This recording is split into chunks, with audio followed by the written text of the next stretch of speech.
ഒരു വലിയ ഗ്യാപ്പിന് ശേഷം മോഹൻലാലിൻ്റെയും മമ്മൂട്ടിയുടെയും സിനിമകൾ അടുത്തടുത്ത് റിലീസ് ചെയ്യാണ്. മോഹൻലാലിൻ്റെ എമ്പുരാൻ മാർച്ച് അവസാനമാണെങ്കിൽ മമ്മൂട്ടിയുടെ ബസൂക്ക ഏപ്രിൽ 10 റിലീസ് ചെയ്യുന്നു. ഈ രണ്ട് സിനിമയെക്കുറിച്ചുള്ള വിവാദങ്ങൾ നടന്നുകൊണ്ടിരിക്കുകയാണ്. അത് നല്ല രീതിയിലുമുണ്ട്, മോശമായ രീതിയിലുണ്ട്.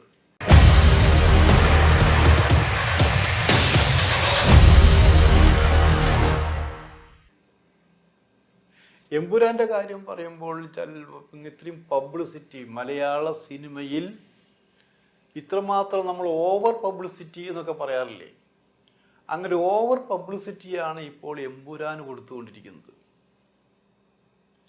ആ ഓവർ പബ്ലിസിറ്റി കൊണ്ട് മറ്റു ചില സിനിമകൾക്ക് അതിൻ്റെ താരപ്പൊലിമയ്ക്ക് മങ്ങലേറ്റ പോലൊരു ഫീലിംഗ് ഉണ്ടായി.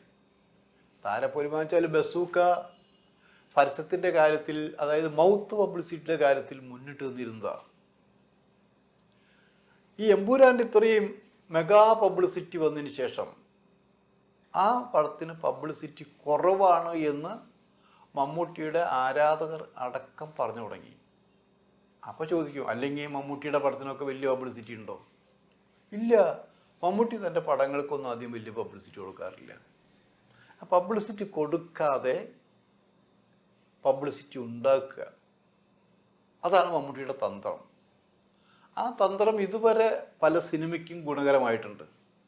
പക്ഷെ ഇവിടെ നമ്മൾ ചോദിക്കുന്നത് കുറച്ചും കൂടി പബ്ലിസിറ്റി കൊടുക്കാമായിരുന്നില്ലേ? ഒന്നാമത് പുതിയൊരു സംവിധായകനാണ്, പടം നല്ല പടമാണെന്നാണ് ഇതുമായിട്ട് ബന്ധപ്പെട്ട പലരും പറഞ്ഞത്.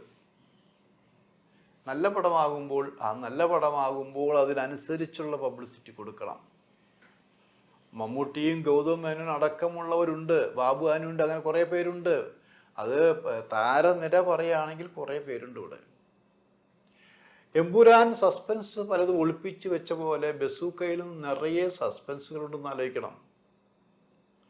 അത് നമുക്കും കണ്ടുപിടിക്കാൻ പറ്റുന്നില്ല. ഇവന്മാർ തുറക്കുന്നില്ല മാത്രമല്ല ആരും ഒന്നും പറയുന്നില്ല എന്നുള്ളതാണ്. പറഞ്ഞാൽ പണിഷ്മെൻ്റ് കൊടുക്കുത്രേ. അപ്പോൾ പണിഷ്മെൻ്റ് കൊടുത്താൽ നമുക്ക് കാര്യങ്ങളൊക്കെ അറിയണ്ടേ? എന്നാലും നമുക്ക് ഇവരെത്ര രഹസ്യമാക്കി വെച്ചാലും ചില കാര്യങ്ങളൊക്കെ നമ്മളിങ്ങനെ ചുരന്നെടുക്കും. അല്ലെങ്കിൽ പിന്നെ നമ്മളിരുന്നിരുന്ന കാര്യം. ആ ചുരന്നെടുക്കുമ്പോൾ കിട്ടിയ ഒരു ഏറ്റവും പുതിയൊരു വാർത്ത എന്താ? എമ്പുരാനിൽ ഇത്രയും പബ്ലിസിറ്റി കൊടുക്കുമ്പോൾ എമ്പുരാനെ പുകഴ്ത്തിക്കൊണ്ടു പോകുന്നത്, അതായത് ആക്ഷൻ മറ്റൊരു ഒരു കളർഫുൾ സിനിമയാണത്, ആ സിനിമ വിജയിക്കേണ്ടത് ആവശ്യമാണ്. പിറ്റ് കാശാക്കി കഴിഞ്ഞു എന്നും ആരും അറിയുന്നില്ല. ബസൂക്കയ്ക്ക് പറഞ്ഞാൽ ബസൂക്ക ഏത് തരത്തിലുള്ള സിനിമയായിരിക്കും? മമ്മൂട്ടി ഫാൻസിന് ഇഷ്ടപ്പെടുന്ന സിനിമയായിരിക്കുമോ? ഇങ്ങനെയുള്ള തർക്കങ്ങളൊക്കെ വന്നു തുടങ്ങിയിരിക്കുന്നത്. അപ്പോൾ നമ്മൾ ഇതിനിടയ്ക്ക് ഈ മമ്മൂട്ടി ഫാൻസിൻ്റെ ചില ആൾക്കാരെയൊക്കെ കണ്ടു. എങ്ങനെയുണ്ട് സിനിമ? സിനിമ ഞങ്ങൾ മുഴുവൻ കണ്ടിട്ടില്ല, പക്ഷെ സിനിമ പൊളിക്കുന്നൊക്കെ പറഞ്ഞാൽ പൊളിക്കും. കാരണം അങ്ങനെയാണ് അതിൻ്റെ രീതി. ഇത് നമുക്കറിയാം, ചില എല്ലാ ഭാഗത്തും മർമ്മമുള്ളത് കൊണ്ട് മർമ്മം അറിയാവുന്ന അടി വയ്ക്കാൻ പറ്റാത്ത പറഞ്ഞ പോലെയാണത്. ഇതിൽ നിറയെ സസ്പെൻസും മറ്റുള്ളത് കൊണ്ട് ഒന്നും പറയാൻ പറ്റുന്നില്ല. അതുകൊണ്ടാണ് പബ്ലിസിറ്റി കൊടുക്കാത്തതെന്നാണ് ഈ മമ്മൂട്ടി ഫാൻസിൻ്റെ വിഭാഗം പറയുന്നത്. മോഹൻലാൽ ഫാൻസ് ഹാപ്പിയാണ് ഇപ്പോൾ, കാരണം ഇത്രയും പബ്ലിസിറ്റി വന്നിരിക്കുന്നു. പക്ഷെ അവരാലോചിക്കണം, ഇത്രയൊക്കെ പബ്ലിസിറ്റി എമ്പുരാന് കൊടുത്തിട്ടുണ്ടെങ്കിലും പ്രധാനപ്പെട്ട ചില കാര്യങ്ങൾ അവർ തുറന്ന് പറഞ്ഞിട്ടില്ല. ആ തുറന്ന് പറയാതിരിക്കുന്നതാണ് ആ സിനിമയുടെ ഹൈലൈറ്റ് എന്ന് പറയുന്നുണ്ട്. പക്ഷെ ഇപ്പോൾ ചിലവരൊരു നമ്പർ ഇട്ടിരിക്കുന്നു. ഇപ്പോഴത്തെ നമ്പർ എന്താ? അത് പബ്ലിസിറ്റിയുടെ ഭാഗമാണോ?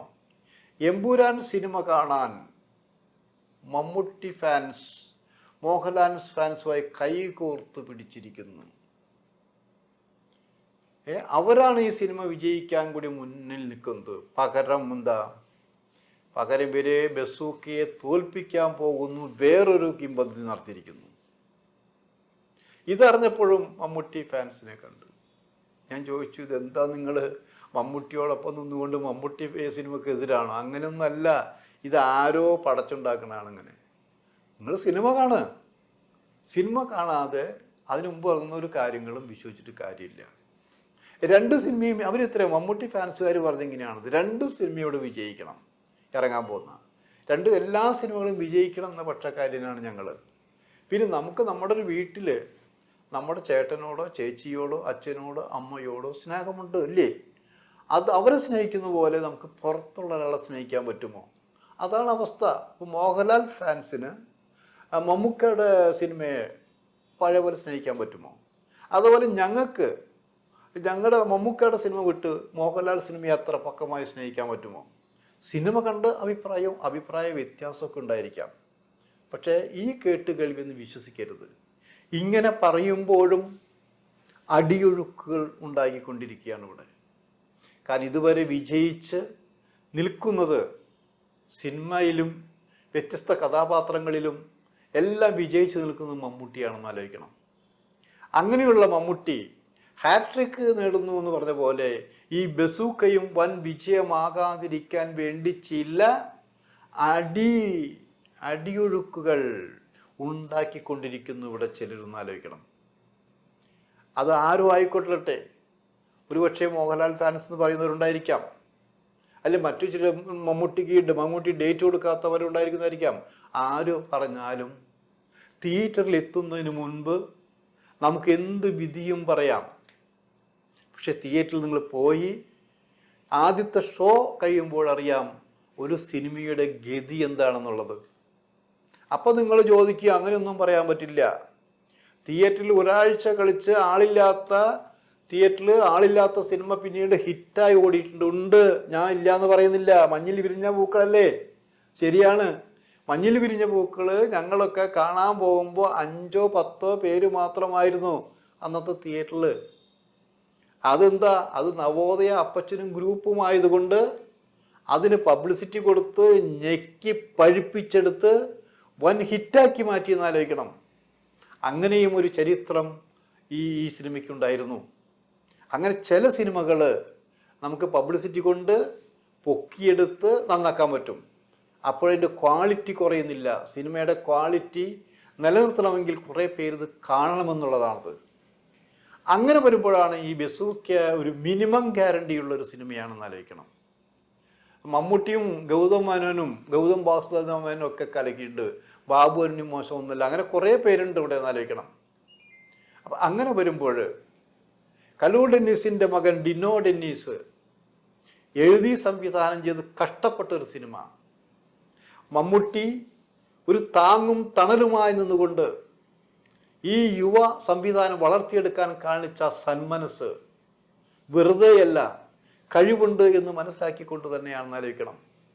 അങ്ങനെ കഴിവില്ലാത്ത കാമ്പില്ലാത്ത ഒരു സിനിമയും മമ്മൂട്ടി അംഗീകരിക്കില്ല.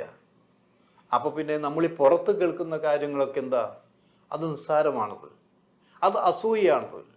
പിന്നെ എമ്പുരാനെയും ബസൂക്കയും രണ്ടായി നമുക്ക് തരംതിരിക്കാം. രണ്ടും രണ്ട് തരത്തിലുള്ള സിനിമയാണ്. എമ്പുരാൻ്റെ കോസ്റ്റ് ഓഫ് പ്രൊഡക്ഷൻ എത്രയാണെന്ന് അവർ പറഞ്ഞിട്ടില്ലെങ്കിലും ഏകദേശം ഒരു കടൽ പോലെ തന്നെയാണെന്ന് മനസ്സിലാക്കുന്നത്. ബസൂക്കയ്ക്ക് അത്രയുണ്ടാവുന്നില്ല. അപ്പോൾ വിജയ സിനിമകളുടെ കൂട്ടത്തിൽ ഈ രണ്ട് സിനിമകളും ഉണ്ടായിരിക്കും. ബസൂക്കയെ ആരും കുറച്ച് കാണിക്കേണ്ട. അതൊരു നല്ല സിനിമയായിരിക്കും, അതൊരു വിജയ സിനിമയായിരിക്കും. ഒരു പുതിയ സംവിധായകനെ, പുതിയ എഴുത്തുകാരനെ മലയാള സിനിമയ്ക്ക് മമ്മൂട്ടിയുടെ ലഭിക്കാൻ പോകുന്നു.